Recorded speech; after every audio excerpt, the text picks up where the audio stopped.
أشهد أن لا إله إلا الله.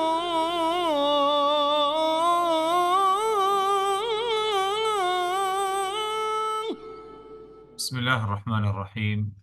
الحمد لله رب العالمين،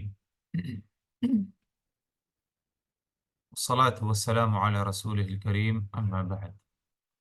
اللہ تبارک و تعالیٰ پر حمد ثنا اور اس کے نبی کریم صلی اللہ علیہ وسلم پر بے شمار بے حد بے عدد درود و سلام کے بعد آج کی اس ملاقات میں ہماری گفتگو جس موضوع پر ہوگی وہ باب نمبر 31 ہے، یعنی کتاب التوحید سے متعلق یہ سلسلے وار ہماری ملاقات۔ آج کے اس ملاقات میں ہماری گفتگو کتاب التوحید کا باب نمبر 31۔ اس باب کا کوئی موضوع شیخ الاسلام مجدد محمد ابن عبد الوہاب نے نہیں رکھا یا نہیں ذکر کیا کوئی موضوع مستقل طور پر، لیکن نصوص کا جو ذکر فرمایا، چاہے وہ قرآن مجید کی دونوں آیتیں ہوں یا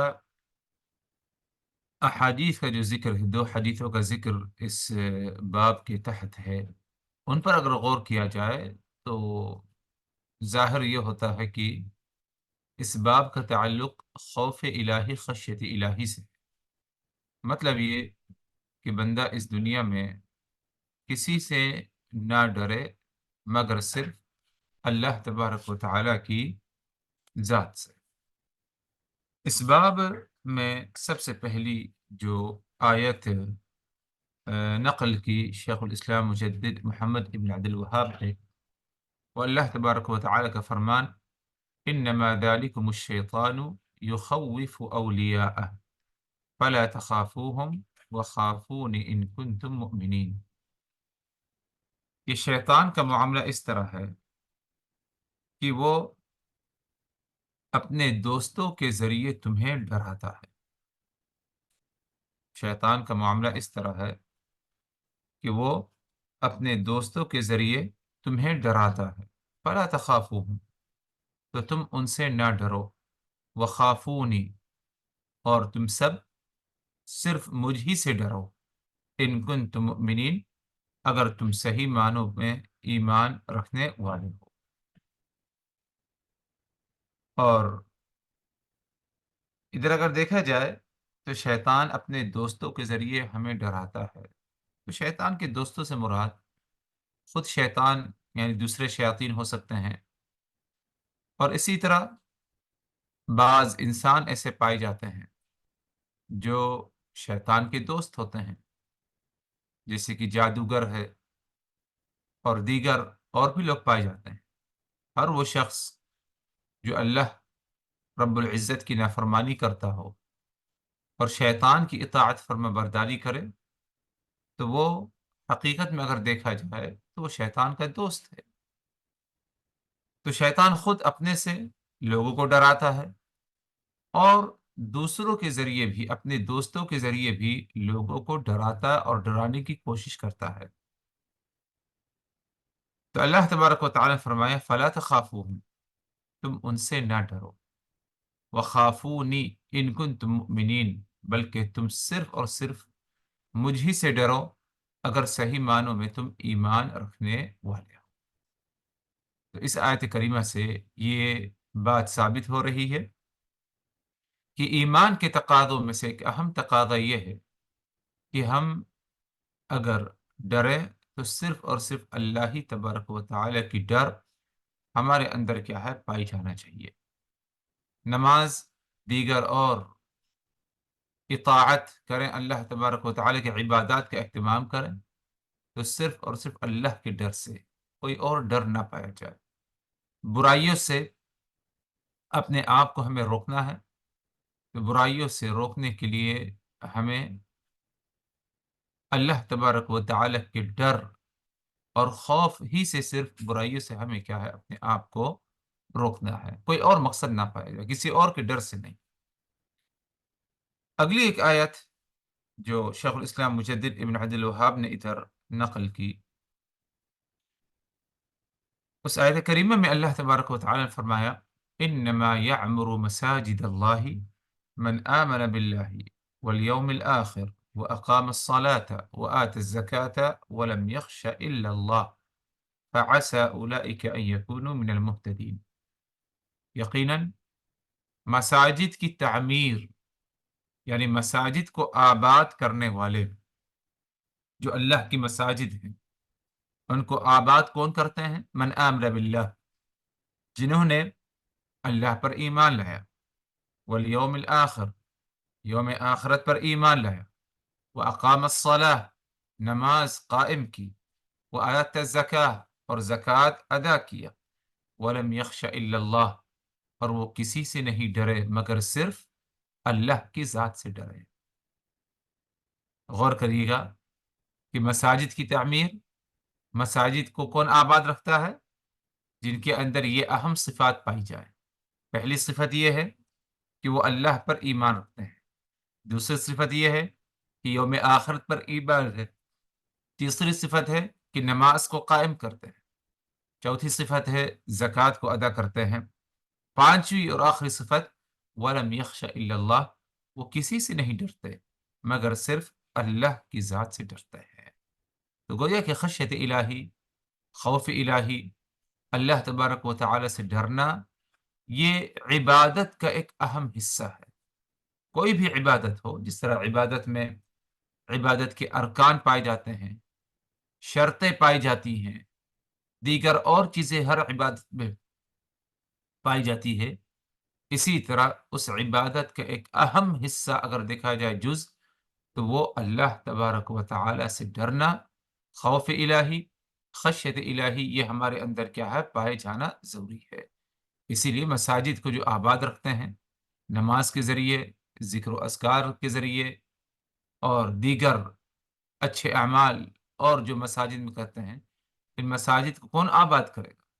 جن کے اندر یہ چند صفات پائی جاتی ہیں۔ ان میں سے ایک صفت یہ ہے کہ وہ کسی سے نہیں ڈرتے مگر صرف اللہ تبارک و تعالی ہی سے کیا ہے؟ ڈرتے ہیں۔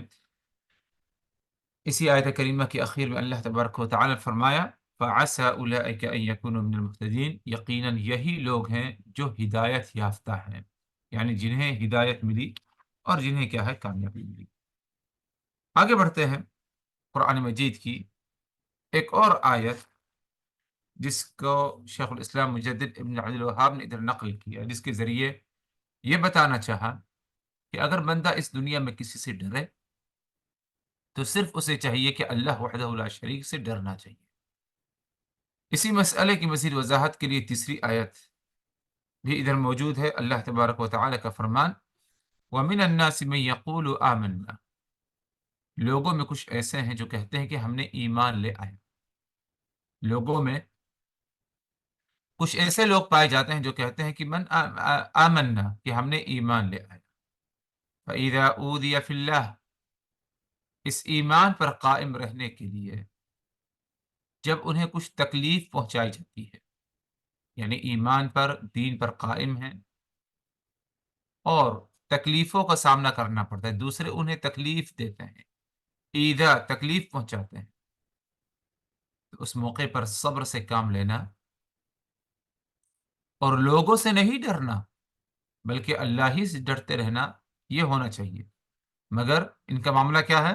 جعل فتنة الناس كعذاب اللہ، کہ وہ لوگوں کی ایذا، تکلیف پہنچانے کو اسی طرح سمجھتے ہیں، اس سے اسی طرح ڈرتے ہیں جس طرح اللہ تبارک و تعالی کے عذاب سے ڈرا جاتا ہے۔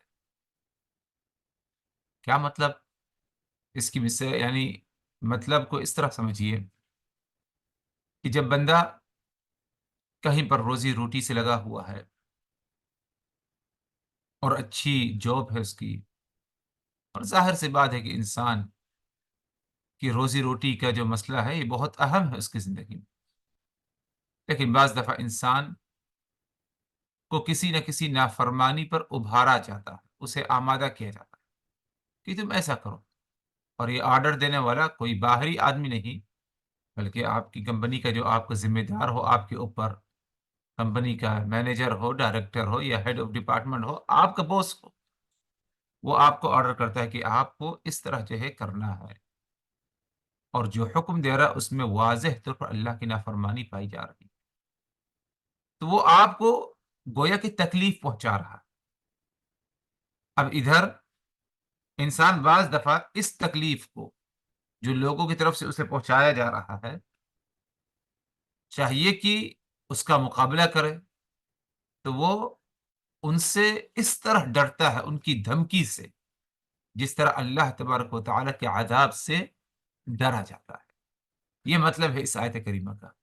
فرمان اللہ تبارک و تعالیٰ کا، وَمِنَ النَّاسِ، لوگوں میں کچھ ایسے ہیں، مَن يَقُولُ آمَنَّا، کہتے ہیں کہ ہم نے ایمان لیا ہے، لیکن معاملہ ان کا کیا ہے؟ فَإِذَا أُوذِيَ فِي اللَّهِ، اگر انہیں تکلیف پہنچائی جاتی ہے دین کے معاملے میں، دین پر قائم رہنے کے لیے، اس معاملے میں انہیں کچھ تکلیف کا سامنا کرتا پڑتا ہے، تو وہ لوگوں کی آزمائش، لوگوں کی باتوں کو، لوگوں کی دھمکی کو، اس کو لے کر اس طرح ڈرتے ہیں کعذاب اللہ، کہ جس طرح اللہ تبارک و تعالیٰ کے عذاب سے ڈرا جاتا ہے۔ تو اس آیت میں اسی بات کی طرف اشارہ ہے کہ انسان اس طرح لوگوں سے نہ ڈرے جس طرح اللہ تبارک و تعالیٰ کے عذاب سے ڈرنے کا حق ہے، کیونکہ خوف کا معاملہ یہ ہے، خشیت الہی، خوف الہی، اللہ کے عذاب سے ڈرنا، اس کا مطلب یہ ہے کہ آپ اسی کے برابر کوئی اور ڈر کسی اور چیز کا آپ کے اندر نہ پایا جائے۔ اللہ کے عذاب سے ہمیں ڈرنا ہے، اللہ کی ذات سے ہمیں ڈرنا، خشیت الہی ہمارے اندر پائی جانا چاہیے، تو اسی کے برابر کوئی اور ڈر اور خوف نہ ہو کہ آپ فلاں انسان فلاں سے یا فلاں سے ڈرے، اور وہ ڈر خوف الہی کے برابر یا اس سے زیادہ کیا ہے پایا جائے۔ یہ بھی کیا ہے ناجائز ہے، اور کیا ہے یعنی اس کو کہتے ہیں کہ توحید میں کیا ہے خلل، توحید کے تقاضوں کو پورا نہیں کیا بنتا۔ تو اس آیت میں کیا ہے، اس بات کی طرف کیا ہے اشارہ۔ آگے بڑھتے ہیں، ایک حدیث جو کہ حضرت ابو سعید رضی اللہ عنہ سے مرفوعاً مروی ہے۔ یہ حدیث یعنی اگر دیکھا جائے تو ضعیف ہے حقیقت میں، لیکن اگر معنی مفہوم پر غور کیا جائے تو وہ غلط نہیں ہے۔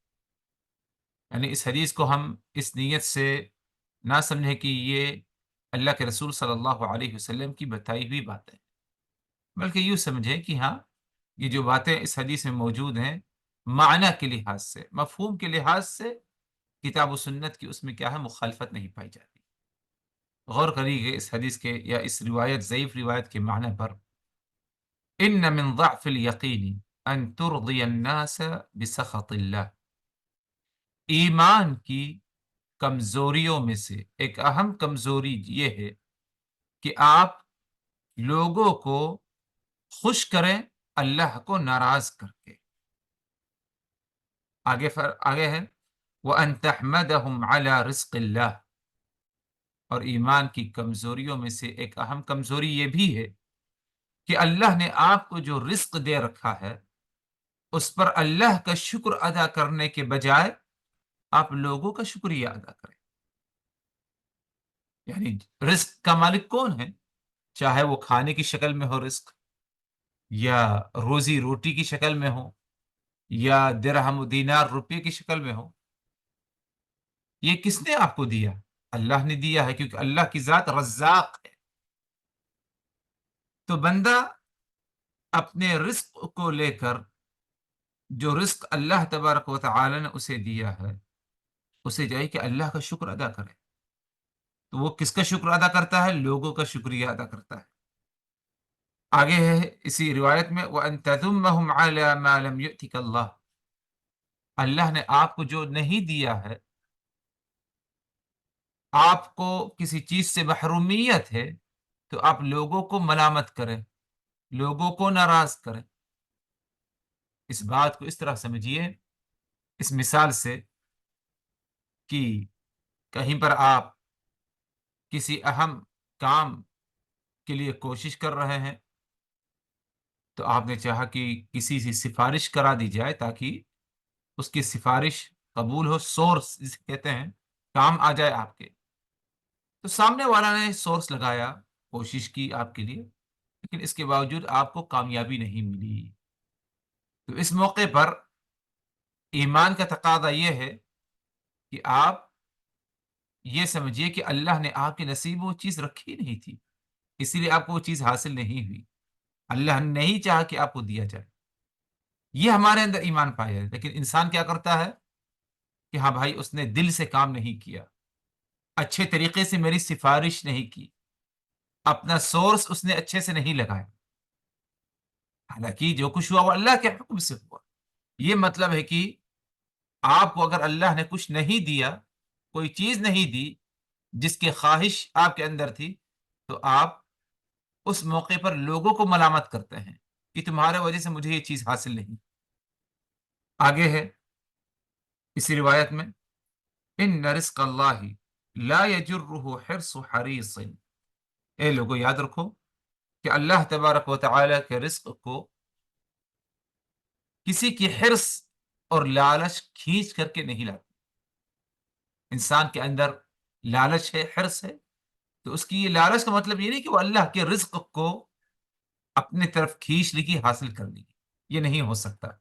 ولا يرده کراہیت کارہ، اسی طرح وہ شخص تمہارے رزق کو تم تک پہنچنے سے نہیں روک سکتا جو تمہاری کامیابی نہیں چاہتا۔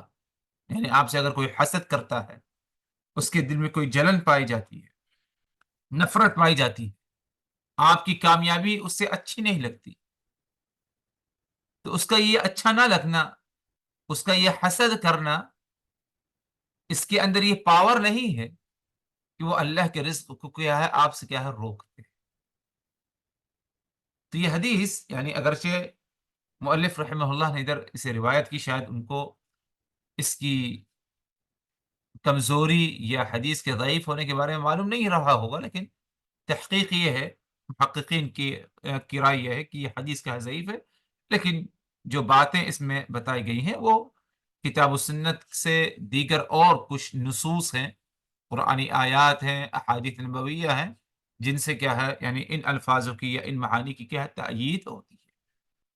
تو خلاصہ کلام یہ کہ بندہ اللہ تبارک و تعالی سے ڈرے، اور اللہ کے ڈر کے بجائے کسی اور سے انسان کیا ہے نہ ڈرے، ورنہ یہ ایمان کی کیا ہے کمزوری ہے۔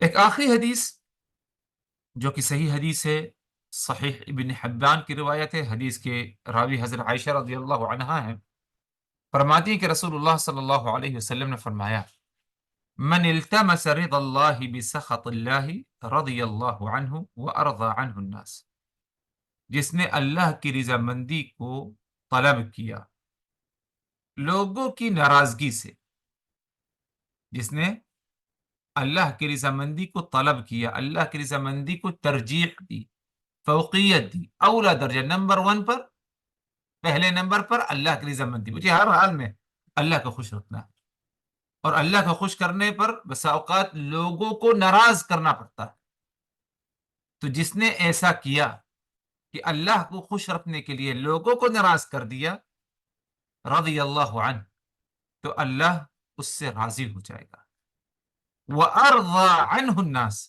اور اللہ لوگوں کو اس سے راضی قرار دے، اس سے کیا راضی کر دے گا۔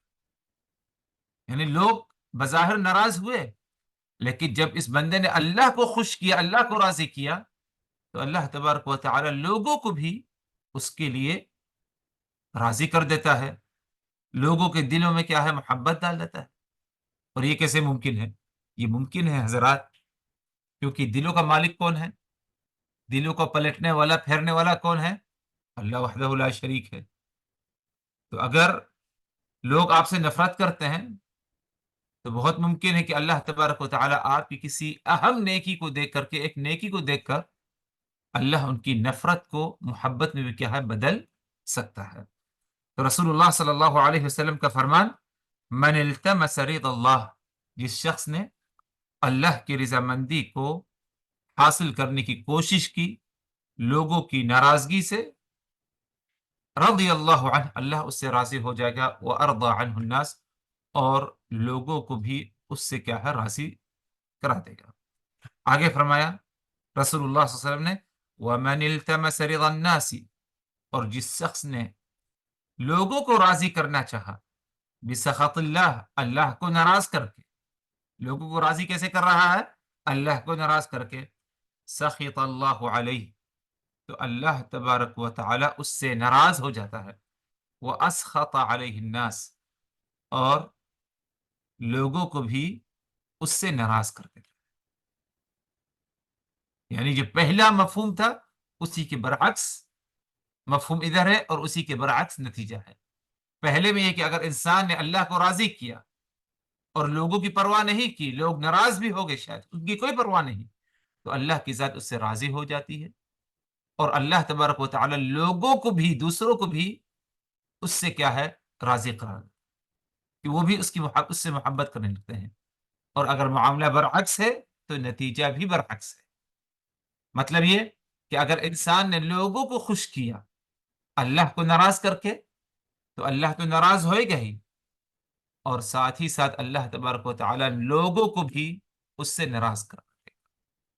تو اس حدیث سے یہ بات بالکل واضح ہو رہی ہے حضرات، کہ انسان ہمیشہ اللہ کی رضامندی کو فوقیت دے، درجے اولا پر رکھے. سب سے پہلے اللہ کو ہمیں راضی رکھنا ہے، سب سے پہلے ہمیں اللہ سے ڈرنا ہے.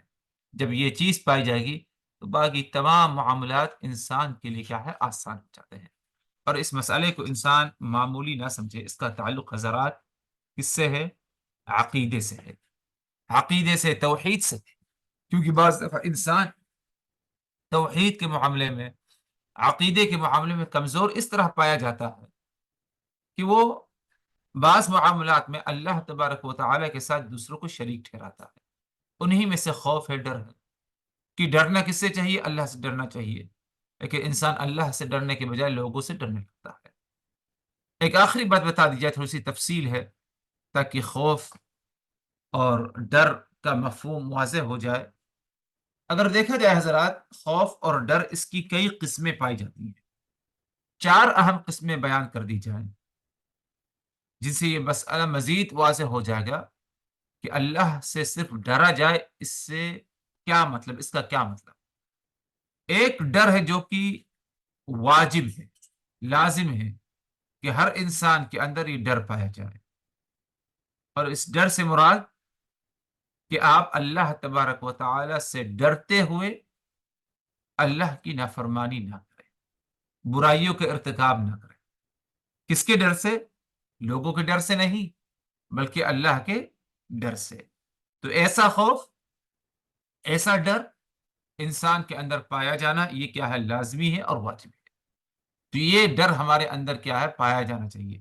اس کو ہم اپنے اندر کیا ہے؟ پیدا کریں، کہ ہم ہمیشہ اگر کسی نافرمانی، برائی سے بچتے ہیں تو صرف اور صرف اللہ کے ڈر سے. دوسری قسم ہے ڈر کی، وہ ہے خوف جائز، یعنی جائز ڈر. جائز ڈر سے مراد جو کہ انسان کی طبیعت میں پائی جاتی ہے، کہ انسان مثلا دشمن سے ڈرتا ہے، انسان مثلا شیر سے ڈرتا ہے، سانپ سے ڈرتا ہے. تو اگر اس قسم کا ڈر کسی کے اندر پایا جائے تو اس میں کوئی مذائقہ، کوئی حرج نہیں، یہ جائز چیز ہے اور انسان کی طبیعت اور اس کے مزاج کا ایک حصہ ہے. تیسری قسم ڈر اور خوف کی جو کہ حرام ہے، اور وہ کب ہوگا؟ ایسا ڈر اور خوف کہ انسان جس کے بنا پر واجبات کو ترک کر دے یا محرمات کا ارتکاب کر لے، حرام چیزوں کا ارتکاب کر لے. اس کی مثال یوں لے لیجئے کہ امر بالمعروف و نہی عن المنکر، کہ آپ نیکی کی طرف دعوت دیں اور لوگوں کو کیا ہے؟ برائیوں سے روکیں. یہ ایک فریضہ ہے جو کہ ہر مسلمان پر فرض ہے کہ انسان ہمیشہ لوگوں کو نیکی کی دعوت دے، برائی سے روکے. فردن فردن یعنی 1 to 1 کر کے، یا کسی جماعت میں رہ کر کے، بڑے مجمع میں، لیکن اس کے اندر یہ چیز پائی جانا چاہیے کہ وہ لوگوں کو نیکی، اچھے کاموں کی طرف دعوت دے، برائی سے روکے. لیکن انسان ایسا نہیں کرتا، لوگوں کے ڈر سے، لوگوں کے ڈر سے. تو گویا کہ اس نے ایک واجب کو جو ہے ترک کیا، چھوڑا. تو یہ خوف اور اس قسم کا ڈر اگر دیکھا جائے تو وہ محرم اور حرام قسم کا کیا ہے؟ ڈر ہے. چوتھا ڈر ہے اور خوف جسے کہتے ہیں خوف شرکی، ایسا ڈر اور خوف جس میں شرک پایا جائے۔ اور کب شرک پایا جائے گا؟ جب بندے کے دل میں اسی طرح تعظیم، مقام و مرتبہ پایا جائے، عزت پائی جائے، جس طرح اللہ تبارک و تعالی کے بارے میں ہونا چاہیے، تو انسان اس ڈر کو، اسی قسم کے ڈر کو لے کر دوسروں سے بھی کیا ہے ڈرتا ہے۔ یعنی انسان اللہ سے کب ڈرے گا؟ جب اس کے دل میں عظمت، مقام و مرتبہ اللہ کا پایا جائے گا، اللہ کی عزت پائی جائے گی، تو انسان ادھر دوسروں کو بھی وہی عزت، وہی مقام و مرتبہ دیتا ہے جو اس کے اندر اللہ تبارک و تعالی کے بارے میں پائی جاتی ہے۔ تو یہ بھی اگر دیکھا جائے خوف جو ہے وہ خوف شرکی ہے۔ اسی طرح بندہ، یعنی خوف شرکیہ خوف اور ڈر، اس کی ایک دوسری قسم یہ بھی ہے، یعنی ایک مثال اس کی بیان کر دی جائے کہ اللہ تبارک و تعالی کی خصوصیات میں سے جو چیزیں ہیں، انسان انہی خصوصیات کو لے کر مخلوق سے ڈرتا ہے۔ مثلا رازق کون ہے؟ رزق دینے والا اللہ تبارک و تعالی ہے۔ تو انسان رزق اس سے چھوٹ جائے، اس کی روزی روٹی ختم ہو جائے، وہ اس معاملے میں کسی انسان سے ڈرتا ہے کہ بھائی اگر میں نے 5 وقت نماز کی پابندی کر لی یا فنا اچھا نیک عمل فریضہ انجام دیا، تو ہو سکتا ہے مجھ کو کمپنی سے کیا ہے نکال دیا جائے، آفس سے نکال دیا جائے۔ تو انسان ادھر اپنی روزی روٹی کو لے کر ڈر رہا ہے، کس سے؟ کمپنی مالک سے، یا جو اس کا ڈائریکٹر ہے، باس ہے، اس سے ڈر رہا۔ حالانکہ کمپنی اس کے رزق کا مالک ہے ہی نہیں، مالک کون ہے؟ اللہ تبارک و تعالی کی ذات ہے۔ تو یہ چند تفصیل تھی یعنی خوف اور ڈر سے متعلق، جس کی وضاحت کیا ہے ضروری سمجھا۔ اور عمومی طور پر یہ ہے خلاصہ یہ ہے کہ بندہ اس دنیاوی زندگی میں اگر کسی سے ڈرے، اور اسے ڈرنا تو ہے ہی، ظاہر سی بات ہے، تو وہ صرف اور صرف اللہ وحدہ لا شریک کا ڈر اور خوف اس کے اندر کیا ہے پایا جانا چاہیے، دوسری قسم کا کوئی ڈر اور خوف اس کے اندر کیا ہے نہ پایا جائے۔ اقول قولی هذا واستغفر الله لي ولكم من كل ذنب فاستغفروه انه هو الغفور الرحيم۔ لا